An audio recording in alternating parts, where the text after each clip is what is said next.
گھر کا دین کون سکھلائے گا؟ بازار کا دین کون سکھلائے گا؟ اپنے پڑھائی کے ساتھ محبت اور پیار کی باتیں کرنا کون سکھائے گا؟ اور لوگوں آ جاؤ، رسول پاک کے قدموں میں بیٹھ جاؤ، اللہ کی قسم دنیا بھی بن جائے گی، آخرت بھی بن جائے گی۔ سلطان الہند رحمت اللہ علیہ کے پاس ایک آدمی آیا، کھانے کی ٹفن ڈبہ اٹھا رکھا ہے۔ خواجہ قطب الدین بختیار کاکی رحمت اللہ علیہ کے پاس حضرت جی کہ آپ کے لیے اپنے گھر کا دیسی آٹے کی روٹی لے کے آیا، ساگ لے کے آیا، میں مکھن پروٹھے لے کے آیا۔ حضرت خواجہ قطب الدین بختیار کاکی نے فرمایا مریدہ پھر دسترخوان کھان لگا۔ خانقاہ کے اندر جتنے مرید تھے کہنے لگے حضرت جی آپ کا روزہ ہے، فرمایا چپ کر جاؤ، نفلی روزہ رکھا ہوا تھا۔ کھانا جو لے کے آیا اس کے ساتھ کھانا کھایا، وہ خوش ہو کر دل کلیجہ ٹھار کے دعائیں دے کے چلا گیا۔ مریدوں کو بلایا، فرمایا پتہ نہیں کتنے چاؤ سے لے کے آیا، اور لوگوں میں انکار کر دیتا اس کا دل ٹوٹ جاتا۔ روزہ ٹوٹ جائے کفارہ ہے، دل ٹوٹ جائے کفارہ کوئی نہیں ہے۔ یا تو روزانہ ماں کا دل توڑ رہے ہیں، بیٹیوں کا دل توڑ رہے ہیں، بھائیوں کا دل توڑ رہے ہیں، بچوں کا دل توڑ رہے ہیں، بیوی کا دل توڑ رہے ہیں۔ بتاؤ تمہارے میرے گھر کے اندر خوشحالی کہاں سے آئے گی؟ بڑے بڑے نمازیوں کو، بڑے بڑے جہاد کی ترغیب دینے والوں کو، بڑے بڑے تبلیغ والوں کو الحمدللہ میرا بھی وقت لگا، سن 96 میں لگا تھا سال، بار بار اللہ لے کے جا رہا ہے، ملکوں تک گیا، لیکن میرے عزیزوں بڑے بڑوں کو دیکھا میرے سمیت گھر کے اندر آتے ہیں، اپنی مرضی سے ہنستے ہیں، اپنی مرضی سے بولتے ہیں۔ جسے قرآن کے سائے میں لے کے آؤ وہ بیٹھی منہ تکتی رہتی ہے، اگر وہ ڈر کے بات نہیں کرتی دابا مار نہ دے میرا پیشاب پجامے میں نکل جائے گا۔ رب کائنات کی قسم ہاتھ تو اس کے بھی ہے، اگر تو لاٹھی سے مارے گا وہ ہاتھ سے مار سکتی ہے، تو لاٹھی سے مارتا ہے وہ ہاتھ باندھ کے کھڑی ہے، کیوں اپنا ہاتھ نہیں اٹھاتی؟ اس وجہ سے جب اس کے باپ نے اسے گھر کی دہلیز سے رخصت کیا تھا تو اپنی پگڑی اس کے سامنے رکھ دی تھی، کہا تھا بیٹی اپنے ارمانوں کا خیال نہ کرنا، باپ کی پگڑی کا خیال کرنا۔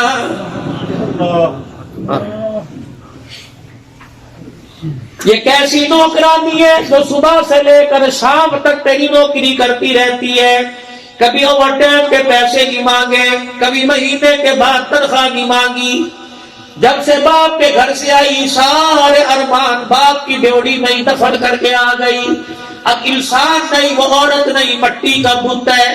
تو نے کہہ دیا اٹھ جا وہ اٹھ جائے گی، تو نے کہہ دیا بیٹھ جا وہ بیٹھ جائے گی، تو نے کہہ دیا لیٹ جا وہ لیٹ جائے گی، تو نے کہا دھوپ میں چولہے میں روٹی پکا بیٹھ کے پکائے گی، تو نے کہا میری ماں میرے بہن بھائیوں کے کپڑے دو وہ دھوئے گی۔ اس سے پتہ ہے بھائی اس قابل نہیں کہ بہن کی 2 روٹیوں کا بوجھ برداشت کر سکے، شوہر کے گھر سے ناراض ہوں تو جاؤں گا۔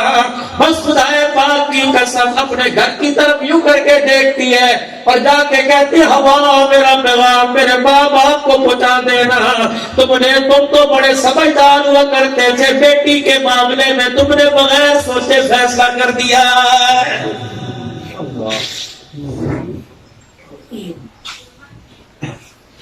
کبھی اپنی مرضی سے یہ کھانا نہیں کھاتی، کپڑے کہیں، جوتے کہیں، برتن کہیں چھوڑ کے جاتے ہو، جب شام کو گھر آتے ہو تمہارا گھر تمہیں جنت جنت سا لگتا ہے۔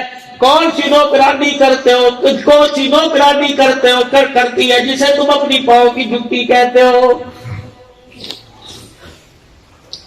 فرمایا عورت کو پاؤں کی جوتی نہ کہے۔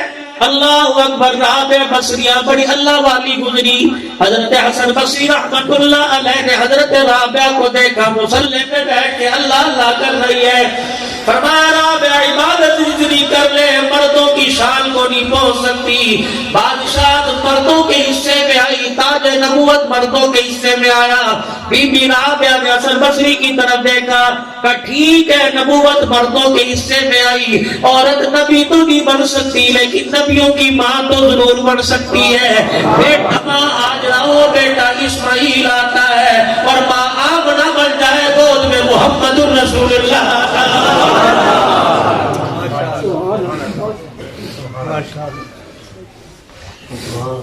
سر پہ جب سے سسرال میں آئی کبھی سر پہ دوپٹہ نہیں رکھا، گلے میں دوپٹہ نہیں رکھا، اور دعائیں کر رہی ہے تیری گود میں حسین آئے، کیسے آئے گا؟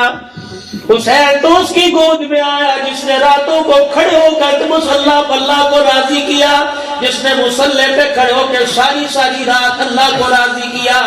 اس کی گود میں جب حسین آیا دودھ پلا رہی ہے اور بیٹے کی طرف جھانک جھانک کے دیکھ رہی ہے، دل کے اندر ارمان پھوٹ رہے ہیں، او بچے اس دودھ کی قیمت کیا ادا کرے گا، اس گود کی قیمت کیا لگائے گا، کیا مول ڈالے گا؟ حضرت حسین نے ماں کی طرف دیکھ کے مسکرانا شروع کر دیا، فرمایا اماں جان تم نے مجھے کوکھ میں قرآن سنایا، میں کربلا میں تجھے نیزے کی نوک میں قرآن سناؤں گا۔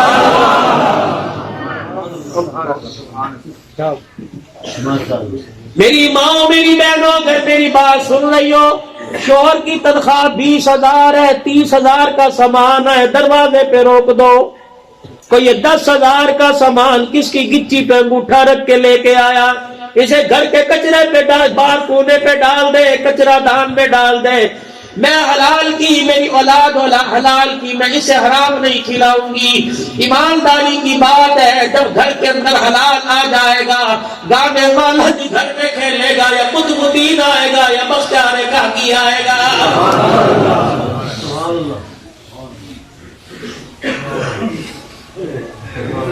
اگر بیوی ڈیمانڈ کرے یہ لا کے دے، دونوں باتیں سامنے رکھ دے، حلال کی تنخواہ اتنی ہے، بتا کس کا گلا کاٹ کے لاؤں؟ لا کے دوں، گھر میں کل ہوگی، لا کے دوں گا، حرام آئے گا، بتا قیامت کے دن اللہ کے دربار سے مجھے کون چھڑائے گا؟ سیدہ فاطمہ الزہرا رضی اللہ تعالی عنہا کا جب انتقال ہوا، ابو ذر غفاری رضی اللہ تعالی لاٹھی لے کے قبرستان میں گئے۔ جب قبر کے کنارے پہنچے، اپنی لاٹھی کو قبر میں ڈال کر 3-4 مرتبہ یوں کر کے زمین پہ مارا اور کہا اتدری من الذی جینا بہا الیک، اے قبر تجھے پتہ آج تیرے اندر کون آ رہا ہے؟ آج تیرے اندر کون آ رہا ہے؟ جس کا بیٹا حسن مجتبی، جس کا بیٹا شہید کربلا، جس کا گھر والا علی المرتضی، جس کی اماں خدیجہ الکبریٰ، جس کا ابا محمد رسول اللہ۔ قبر ذرا خیال کرنا، نبی کے جگر کا ٹکڑا، جنتی عورتوں کی سردارن آ رہی ہے۔ روایات میں لکھا جب ابو ذر غفاری نے لاٹھی قبر میں اتاری، قبر کی مٹی نے لاٹھی اٹھا کے 10 فٹ پیچھے پھینکی اور کہا ابو ذر لاٹھیاں کس کو دکھاتا ہے؟ یا لاٹھیاں نہیں دکھائی جاتی، یا نیک عمل دکھائے جاتے ہیں۔ سبحان اللہ۔ سیدہ فاطمہ الزہرا رضی اللہ تعالی عنہا کے ذریعے ساری امت کی ماں بہنوں مرد عورتوں کو بتلایا گیا۔ 82 سال کا بوڑھا عثمان غنی رضی اللہ تعالی عنہ قبر کے پاس بیٹھا کیوں رو رہا ہے؟ نبی کے صحابی نے سر پہ ہاتھ رکھا، اے عثمان کیوں رو رہا ہے؟ تو دنیا کے اندر چلتا پھرتا جنتی ہے۔ کیسا جنتی؟ جب بھی روما پانی کا ٹھنڈے پانی کا موقع آیا، میرے نبی نے منبر پہ کھڑے ہو کے اعلان کیا، کون ہے جو مسلمانوں کے لیے کنواں خرید کے وقت کر دے؟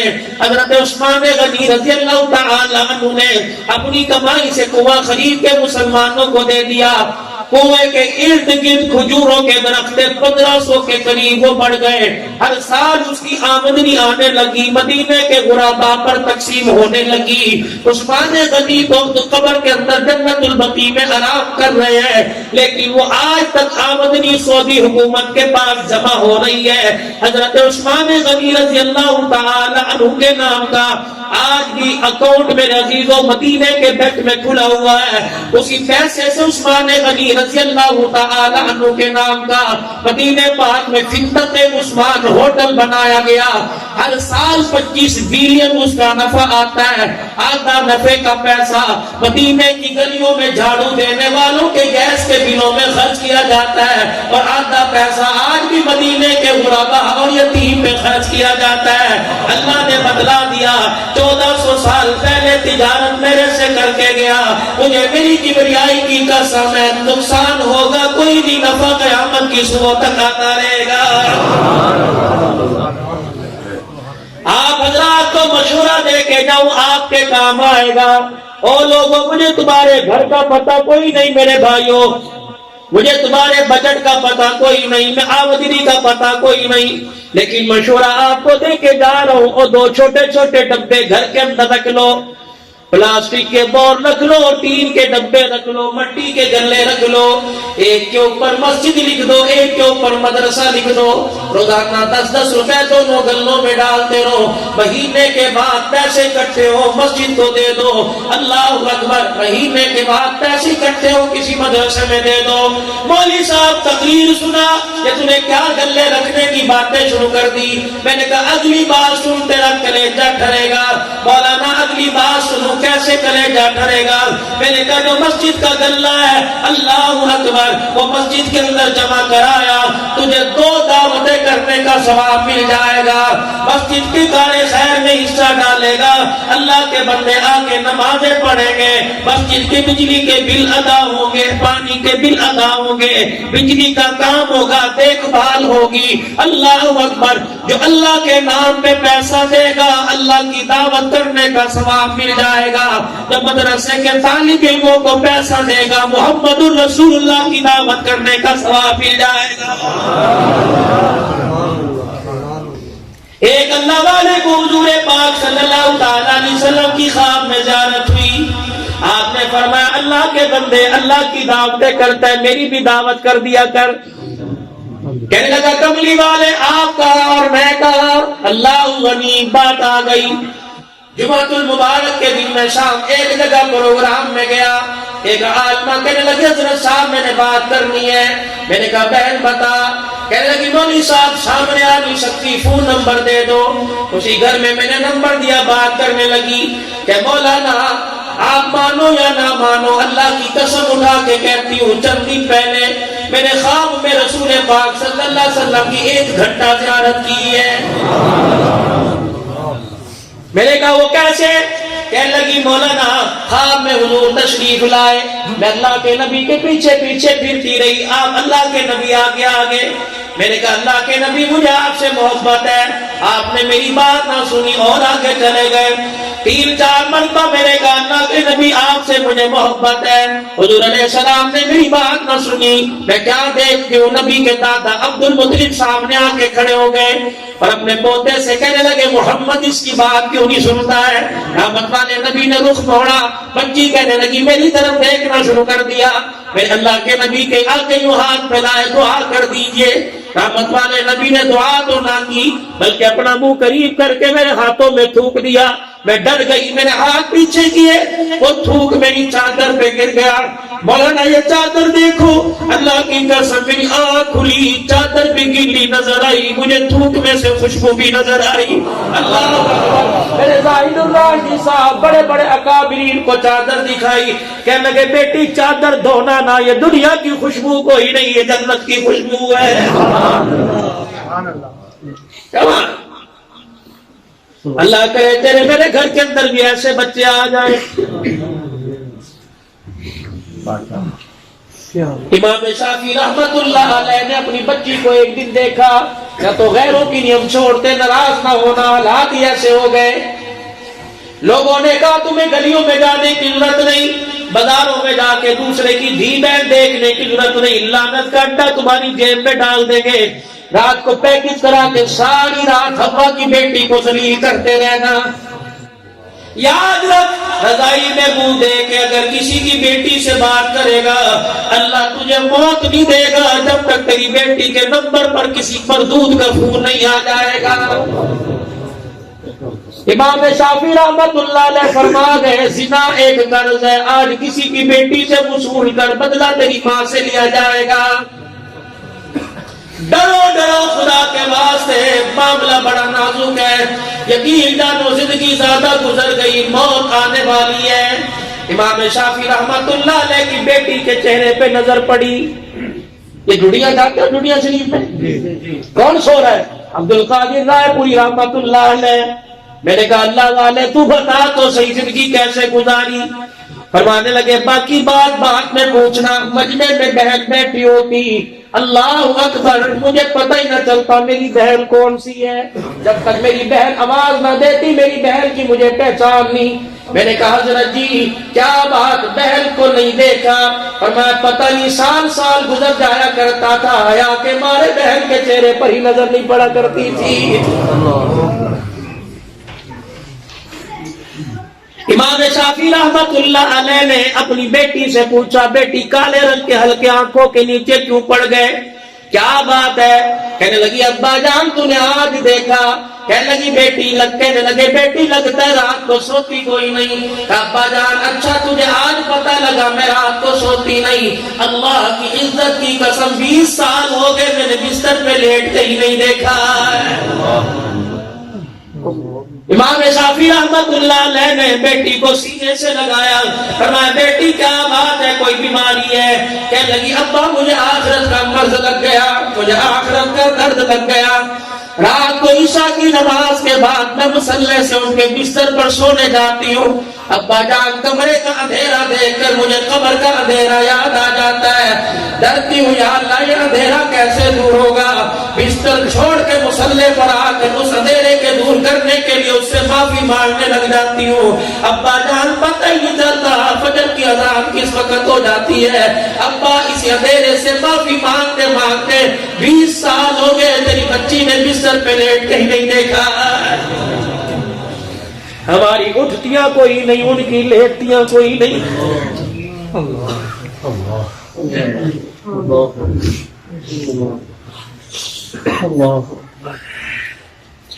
ملک کا بیڑا غرق کر دیا، اس حکومت نے دیوالیہ نکال دیا۔ پچھلی حکومت نے کون سے تمہیں جو ہے وہ سونے کے چمچے میں کھلایا، اس سے پچھلی حکومت نے کون سا تمہارے جو ہے وہ تمہارے لیے سونے کی مسحریاں بنائی۔ 70 سال ہو گئے، لوگوں کو بھی کھوکھلا کر دیا، ملک کو بھی کھوکھلا کر دیا۔ کیا پندی کا شوربہ، اور یہ ہمارے لیے بہتری لے کے آئیں گے، یہ ہمارے لیے اچھے کام کریں گے، اور نہیں رب اکبر کی قسم ہے کس نے ہمارے ملک کا بیڑا غرق کیا، کس نے ہمارے گھروں کے امن کا بیڑا غرق کیا؟ ان حکومتوں نے بیڑا غرق نہیں کیا، امریکہ نے نہیں کیا، انڈیا نے بیڑا غرق نہیں کیا۔ صبح صبح گھر کے 10 افراد پڑے سوتے رہتے ہیں، سب کی قضا نماز ہو جاتی ہے، اس سے بھی تیرے میرے گھر میں بے برکتی آئی ہے۔ تیری میری بچیوں نے سر سے دوپٹہ اتار دیا، اس سے بھی تیرے میرے گھر کا امن خراب ہوا ہے۔ حرام کا پیسہ دن رات تیرے گھر میں بیٹھ کے گنا جا رہا ہے، اس سے بھی تیرے میرے گھر میں رزق میں برکتی آئی ہے، اس سے بھی بیماریوں نے حملہ ہمارے گھر میں آگے کر لیا۔ آج پہلا آپ سے پہلی ملاقات میں پہلی بات عرض کر کے جاؤں گا، او لوگوں کمائی کے راستے درست کر لو۔ رب کعبہ کی قسم کھانے والا ناچنے والا پیدا نہیں ہوگا، بلکہ جس کے حلق میں لقمہ جائے گا یا تو فرید الدین گن شکر بنے گا یا عبد القادر جیلانی پیدا ہوگا۔